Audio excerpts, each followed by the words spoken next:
Hello everybody, this is Jason from STEM Nerds. Thank you so much for being here. In today's video, we need to talk about the electron transport chain, because in the previous video, I kept hinting that so much of what was produced, the stuff called reducing power, was going to be important because it's going to go to the electron transport chain. And by the way, if you have not seen that video, trust me, watch that one before you try to watch this one. I will put it in the upper right-hand corner. I will put it in the description below, hopefully if I remember.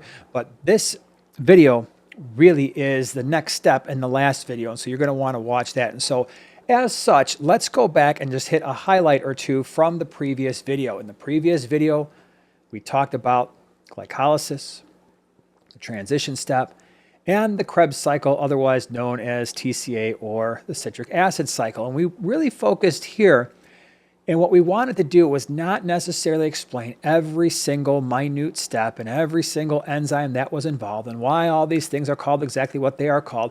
That wasn't our focus. Our focus was instead, what usable stuff is the cell obtaining by breaking down glucose? And so we made this table that would help us pull up the pieces apart from glycolysis, from transition, and from TCA.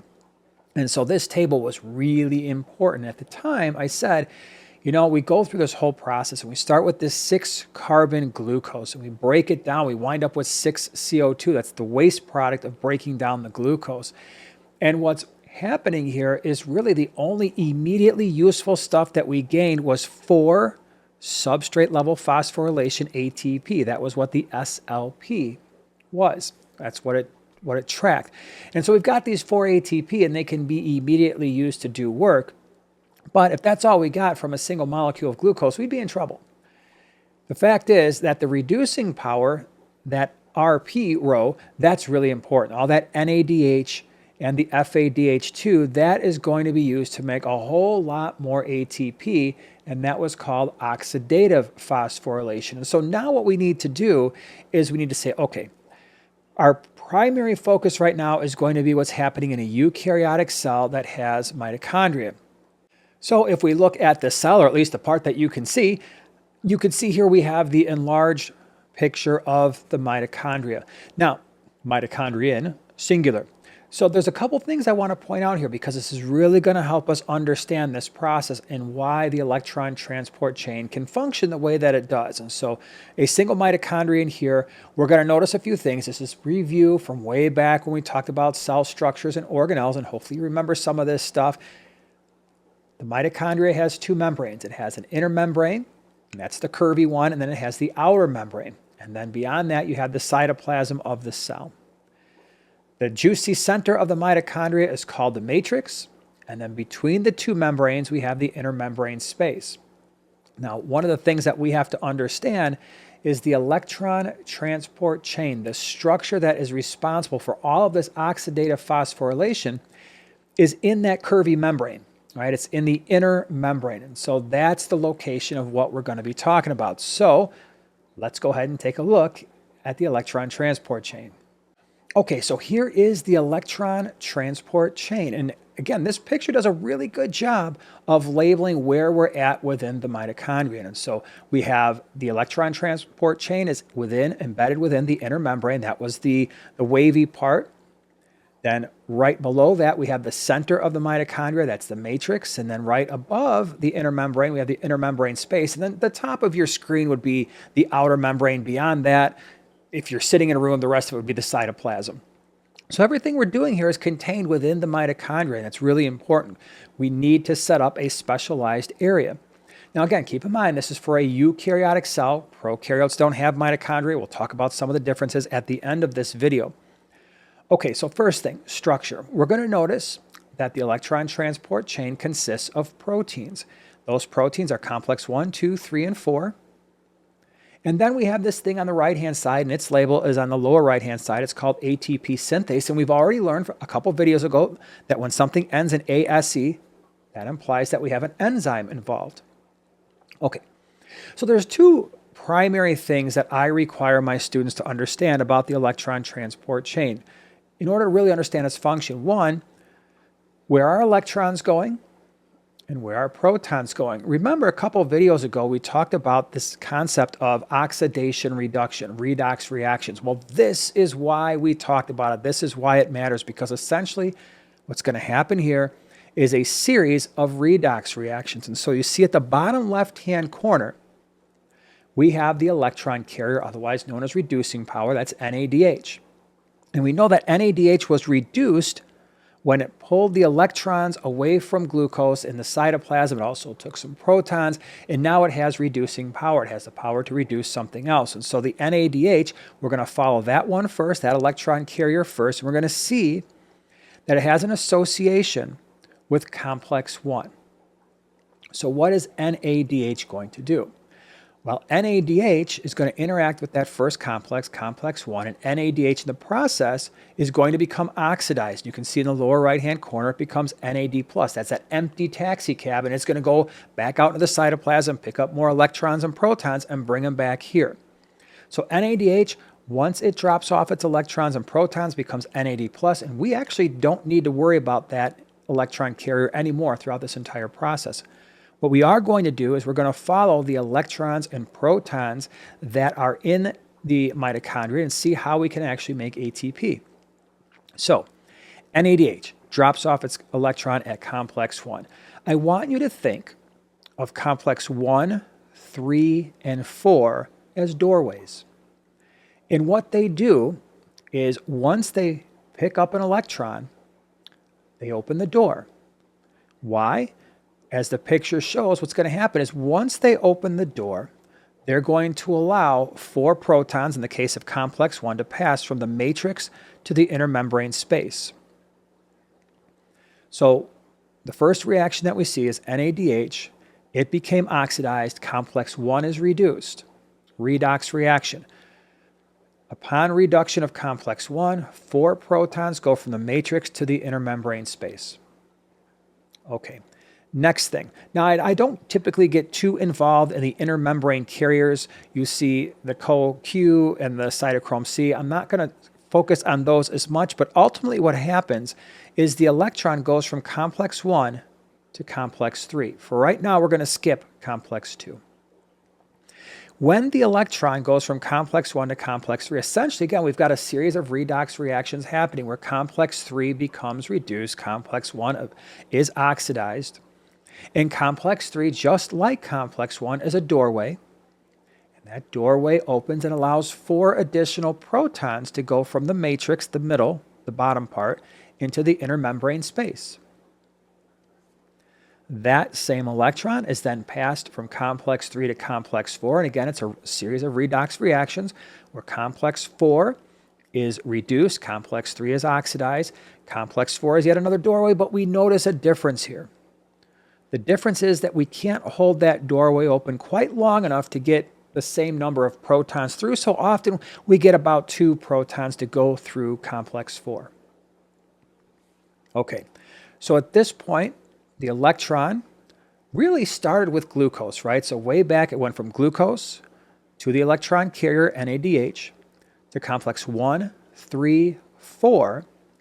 And now we've got to put that electron somewhere because we can't just have 4 holding on to it. And so you'll notice at the bottom there we have some oxygen. Oxygen is known as a terminal electron acceptor. Terminal means end. And so we have this terminal electron acceptor. It's going to take the electron from complex 4. Essentially now what happens is oxygen is being reduced. Complex 4 is being oxidized. Eventually, I'll explain more in a minute, the oxygen will be converted to water. So again, we talked about this in the last video. We do not breathe in oxygen and convert it to CO2. If you remember, we consume organic compounds and convert that to CO2. The oxygen that we breathe in, oddly enough, becomes water in the mitochondria.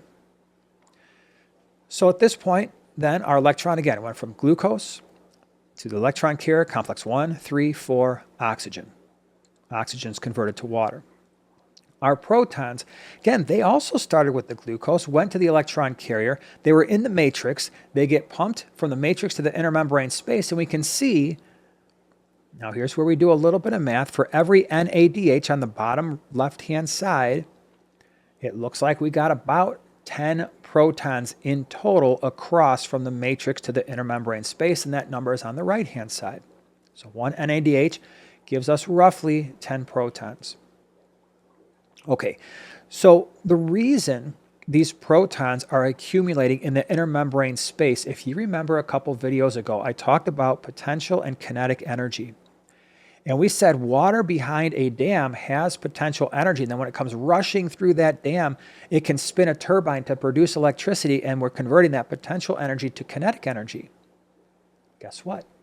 The reason we talked about that is really the same thing that's happening here, except we're replacing water with protons, the H pluses. We are replacing the dam with the inner membrane. And where the water was coming through to spin a turbine to produce electricity, instead, the protons are going to come through ATP synthase to actually make that thing do work to reattach phosphate groups on the lower right-hand side.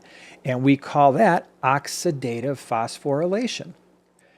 So some key numbers that we have to understand. For every NADH, we're getting roughly 10 protons across the membrane. And every 10 protons makes approximately 3 ATP. In other words, we're able to reattach phosphates to ADP through oxidative phosphorylation and make roughly 3 of them. And so generally speaking, for every NADH, we're going to get 3 ATP. Okay, so that's the first part of this. Now we understand what NADH is doing, but if you recall, in TCA, we also made some FADH2. In fact, we made 2 of them. And you can see FADH2 is right here, but it is interacting with complex 2. And you're going to notice that complex 2 is a little bit different than complexes 1, 3, and 4. It doesn't go all the way through the membrane. It is not a doorway. It does not allow protons to cross from the matrix to the inner membrane space. Instead, it's like a docking station. And so the electrons for FADH2 still started with the glucose, wound up with the electron carrier, otherwise known as reducing power, FADH2.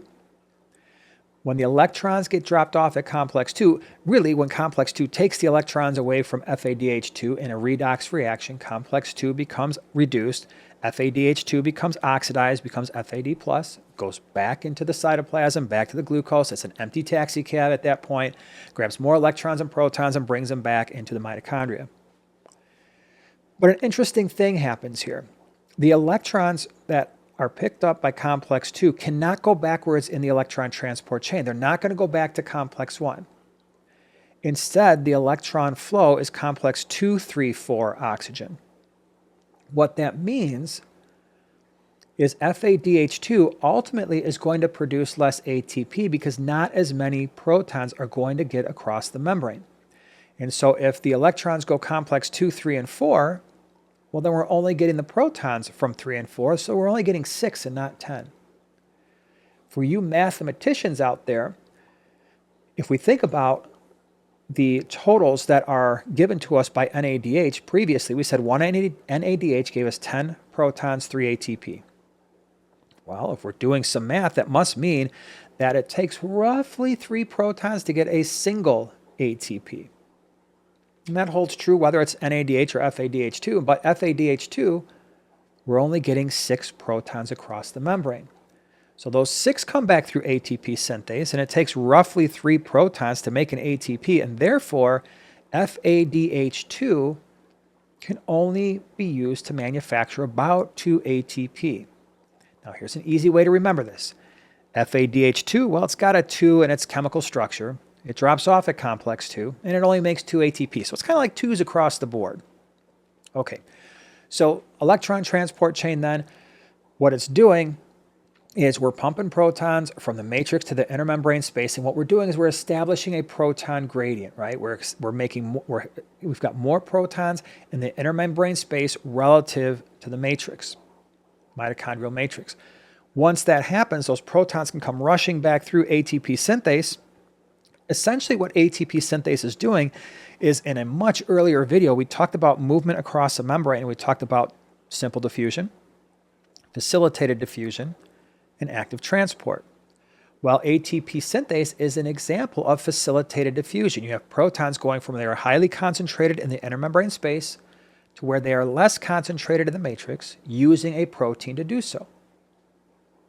The complexes 1, 3, and 4 are kind of like active transport, where the electrons served as an energy source to push protons against the concentration gradient from the matrix to the intermembrane space.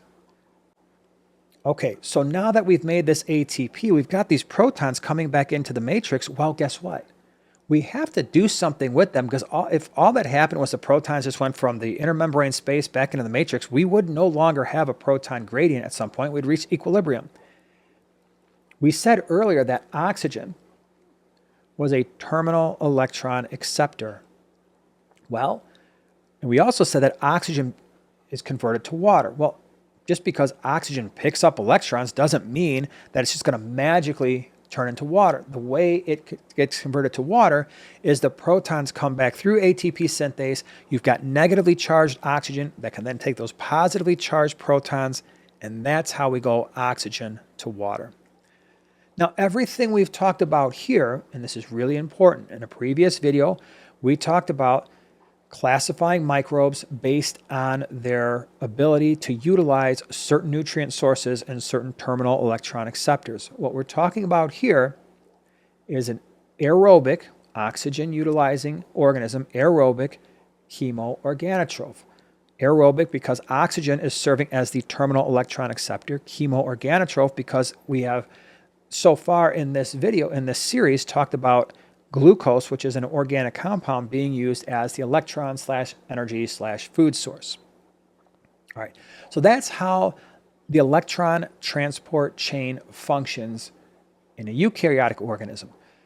There are a couple differences, a number of differences when it comes to prokaryotes. I don't have a picture, but a couple key differences. We don't have mitochondria, and so therefore this structure, the electron transport chain, is actually happening in the membrane, the cell membrane of bacteria.